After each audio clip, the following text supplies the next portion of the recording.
आप सभी का पुनः एक बार लर्निंग अड्डा 21 में मैं हार्दिक स्वागत करता हूं। साथियों, मैं हूं संजय सिंह यादव। साथियों, आइए चलिए हम लोग देखते हैं एक एसएससी सीजीएल एग्जाम 2023 शिफ्ट पहले शिफ्ट में ये क्वेश्चन पूछा गया है जो आपका क्षेत्रमिति से जुड़ा हुआ है। क्वेश्चन बहुत ही यूनिक है। क्वेश्चन इस प्रकार से है, उस त्रिभुज का क्षेत्रफल ज्ञात कीजिए जिसकी दो भुजाएं 8 सेमी व 11 सेमी तथा परिधि 32 सेंटीमीटर है। देखिए यहाँ पे त्रिभुज की दो भुजाएं दी गई हैं और साथ में परिधि दी गई है। त्रिभुज की परिधि से आशय परिमाप से होता है, तो हम यहाँ से हमें पहली भुजा त्रिभुज की मान लीजिए आपका देख रहे हैं 8 सेंटीमीटर दिया है और दूसरी भुजा आपकी दी गई है 11 सेंटीमीटर और यहाँ से भी आप देख रहे हैं कि आपका परिधि दे रहा है 32 सेंटीमीटर।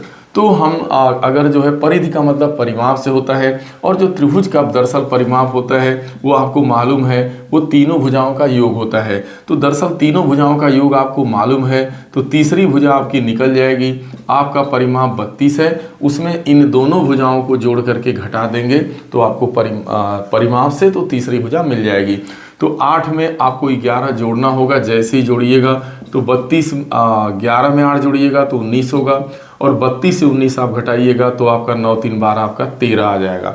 तो इस तरीके से आपको तीसरी भुजा भी मालूम चल गई कि वो 13 सेंटीमीटर है। अब यहाँ आने के बाद एक बार विचार करते हैं कि दरअसल यह त्रिभुज समकोण त्रिभुज है, तो फिर आपको हीरो फार्मूला लगाने की कोई ज़रूरत नहीं है। देखिए 8, 11 और 13 है, तो ना ही यह जो है समबाहु त्रिभुज है ना ही यह समद्विबाहु त्रिभुज है। अब एक चांस बनता है कि देख लें क्या यह समकोण त्रिभुज है।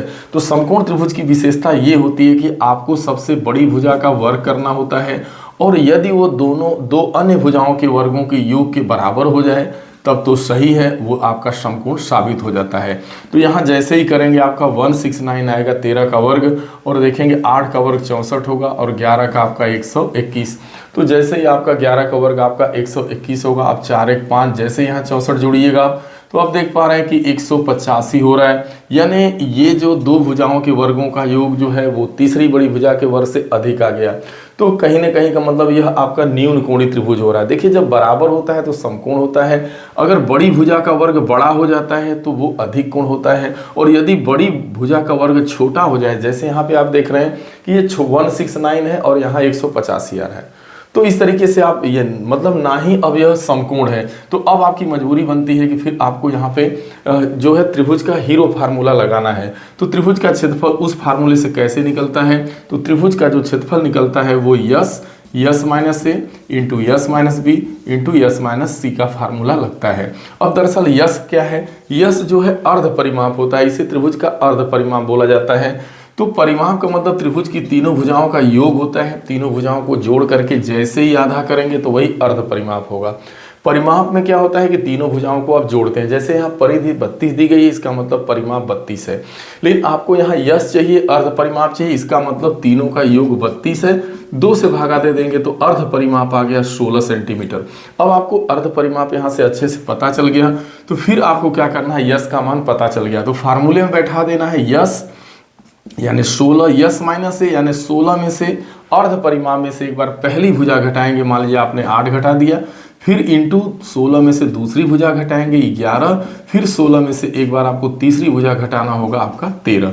बस यही आपका, इसे हल कर लेंगे आपका आंसर आएगा। अब देखिए यहाँ 16 हो गया, यहाँ 8 8 16 होता है, गुणे 8 करेंगे, यहाँ आपका 5 आएगा और यहाँ आपका बचेगा, यहाँ पे है तो 16 से आप 13 घटाइएगा तो आपका 3 आएगा। ठीक है, अब आप देखिए जरा 16 का वर्गमूल निकल जाएगा। 16 का वर्गमूल क्या, या आप 16 लिखिए, यहाँ पे यहाँ 16 आपने लिख दिया, 8 को आप 4 दूना 8 लिख सकते हैं, 5 गुणे 3 यही लिख दें आप जो कहते हैं। अब देखिए क्या हो रहा है भाई, 16 का वर्गमूल क्या हो जाएगा आपका, 16 का वर्गमूल आपका 4 हो जाएगा, 2 का वर्गमूल 16 का वर्गमूल 4 होगा और 4 का वर्गमूल 2 होगा, तो ये आपका 8 बाहर हो गया, बाकी इन दोनों का वर्गमूल नहीं निकल पाएगा, तो ये 5 3 15 दूना 30। तो इस तरीके से आप देख रहे हैं 4 दूना 8 कौड़ी में 30 जो है वर्ग सेंटीमीटर, यही इसकी एरिया आ जाएगी, यही क्षेत्रफल होगा, यानी ये सी वाला आंसर आपका सही होगा। साथियों जब भी ऐसा क्वेश्चन आए, दो भुजाएं दी गई हो, आपको परिधि दिया गया हो तो या परिमाप दिया गया हो, तो आप परिमाप के सहारे जो है दोनों भुजाओं को जोड़ करके परिमाप में से जैसे ही घटाएंगे तीसरी भुजा मिल जाएगी। फिर आपको चेक करने की जरूरत होती है कि क्या दिया गया त्रिभुज समबाहु तो हो नहीं सकता, समबाहु नहीं हो सकता, क्या समद्विबाहु है या समकोण है। खास करके समकोण चेक करना होता, अगर यह समकोण त्रिभुज होता तो 1/2 आप बेस इंटू हाइट का प्रयोग करके तत्काल आंसर दे देते, फिर इतना आपको करने की जरूरत नहीं होती। लेकिन आप देख पा रहे हैं कि वास्तव में समकोण नहीं है, यह विषम बाहु त्रिभुज है, न्यून कोणीय त्रिभुज है। तो ऐसे हालात में आपको इस हीरो फार्मूले का प्रयोग करके आपको लगा लेने की जरूरत होती है। साथियों, यदि ये वीडियो अच्छा लगे तो इसे शेयर जरूर करिएगा। अगर इस टाइप का क्वेश्चन आए परीक्षा में तो आप जरूर लगाइएगा। साथियों, अपना कमेंट दीजिएगा, चैनल को लाइक सब्सक्राइब करिएगा। मिलते हैं अगली वीडियो में, तब तक के लिए आप सभी को ढेर सारी शुभकामनाएं। Thank you so much.